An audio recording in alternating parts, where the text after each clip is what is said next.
Igbo ndị ma na-ege m ntị egwekwa na mbata na mbọsị nke taata, biko o nwere ozi dị mkpa m ji wee n'ezi mana ụwa anụ nọ na bụ ụwa ndị kwe na ndị ekwe ha, ndị dọrọ ndọrọ ọchịchị ma ndị kwe ma ndị ekwe ha. So ọ naghị nwekwa unu afọ vidiyo ya bụ afịa bụ a na-enyere ndị ụka ọpụtago osisi hapụ Okongwu Dibia na ihe ọ na-eme dịkwa ha mma na Okongwu Dibia na onweghị onye okechie ụdọ si ajewe na nke dibịa na onye osimiri anaghị elikwa na onye afọ ọkụ ya. Biko nsị ka m wetara enu ka unu sorokwa m nene mana uche onye adịkwana ya njọ. Igbo bụ Igbo na enu vidiyo ka unu fọ ihe nwanne anyị nwoke bụ a na-enyere ndị ụka kwugasịcha n'isi Okongwu Dibia.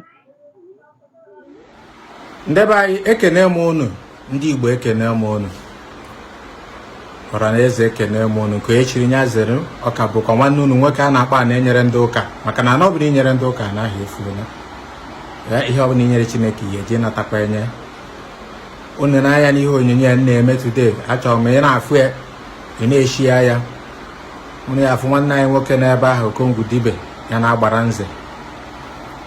Ịma na ikwu amaghị ibezie ihe m chọrọ ikwu isiokwu today bụ gbasara okwu agbara nze kwuru vidio ya, maka na Okongwu Dibia nwere nwata dibia o posturu dibia ha wee sị na ya na-eme ekwu ekwe.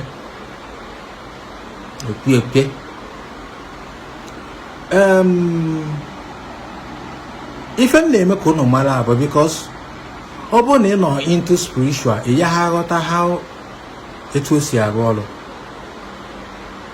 Agbara nze media nwanne enwe bụkwa n'edi Okongwu Dibia bụ a blogger like you.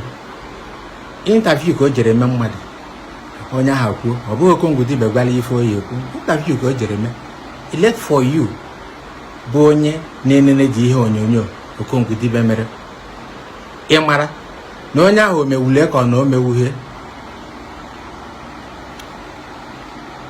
ekwu ekwe abụ something ya bụ were command ya ka ihe a o nwere ụdị command were ike iji wee mee,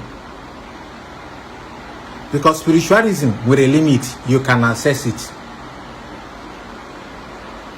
Maka ndị na-asị na ọkwa onye ndu anyị na ndị Kano nọ na mkpọrọ si were daa ekwu ekwe ahụ ka akpọpụta, it doesn't work like that. Ekwu ekwe bụ ihe ya eme ire gị ọ dị active. Na ọ bụrụ na ị chọrọ ikpe ekpere na use ekwu ekwe ahụ o mee ire gị activate ya eyi atọngụ iwere iyi na-ekpe ekpere, iwe ike ije wee mebisie atụmatụ ndị iro. O mee ire gị ọ dị active, ọ bụghị ije emebe ihe ọjọọ iwerezie eje emebe ihe ọjọọ. And n'iji eme ihe ọjọọ rụọ ọrụ n'isi onye ahụ bụ na onye ahụ amaghị aka nne na aka ekpe, mana ọ bụ na onye ahụ ma aka nne na aka ekpe enyi iwerekwa ekwu ekwe ahụ yuzue ịfụkwa na ọ ya ha rụọ ọrụ. Adị na-ekwu dibia ahụ kwuru na ya nwere ekwu ekwe, onweghị ekwu ekwe, o nwere enyi maka na ejighị ude na-arụ ekwu ekwe, maka na ude na-anweghị ike, ọ dịghị ike. Ude na-anaghị egwudewu anụ oyi eri ka ezi ka ihe eji were ruo ekwe ekwe. Ihe eji ude na-arụ ụba awere ka eji ude na-arụ. Ihe eji isi ude na-arụkwa eji arụ awere were ya na-arụ maka ịfụ ụzọ eji arụ ose na abụ. Ejighị ude na-arụ ekwe ekwe. Onye ọbụla nọ na-arụ mgbọrọgwụ na mkpa akwụkwọ arụ ọrụ, mana ejighị ude na-arụ ekwe ekwe bụ asa ise mgberi adịghị na ya, ubi na-adị na ya, o nwere ngwongwo na-adị na ya ma achọghị ịkpọrọ afa.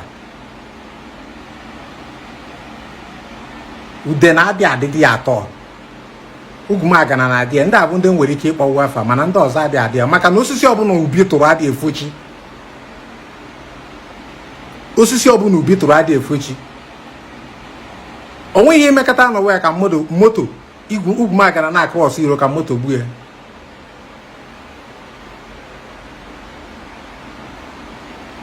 Maka na ugwumagana ya n'anya n'azụ ọ na-atụgharị onu ya na anya ya na-aga n'azụ ya, ọ na ihe na-eme n'azụ kụgharị n'anya n'enu dị n'ala, anya ya na-agagharị.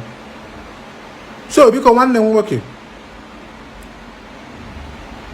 ihe na-ekwu taa agbala nze media Okongwu Dibia afọkwana mfe ọtụ dị na ya maka ọ nwekwara ọda pepụ ọ na-agbakwa ndị na-etinye onyonyo ndị dibe n'efere mba ụwa.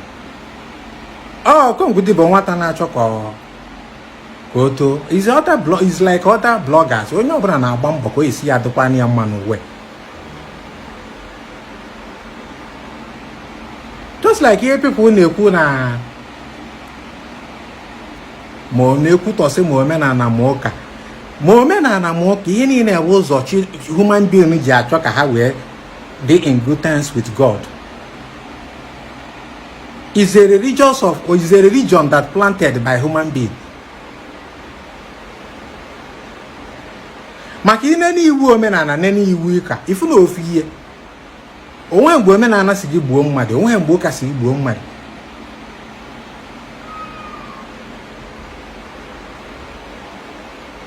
Na ha na-abụ na-ekwukwa ịkwụba aka ọtọ. So biko ni nwata bi ihe aha ekwe aha abụghị nọ ihe ahụ ọ na-akọ abụghị ekwe and the secondary ekwe abụghị ihe abụ you can use anyhow. Ọ Dibia na-eyuzu karịa like ọ bụrụ na ọ chọrọ ikpe ekpere ọ lachara ka ire wee dị active ka o wee na-aga ọfọ ka ọ na-ere ọ ka ekwe si arụ ọrụ.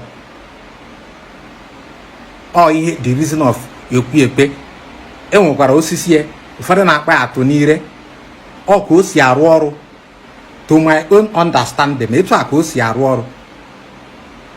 Ọ bụghị ma ebi na mmadụ nọrọ na nga were ekwe si esi onye asị na nga pụta. It doesn't work like that because na gọọmenti na onwe ebukwu mgbọrọgwụ ofu onye anaghị abụ gọọmenti ọra bụ gọọmenti.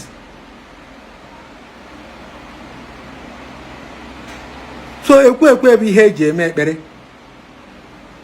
ihe eji achụ ajọ mmụọ ịchọ ime deliverance ka nlekiti were na-eme deliverance.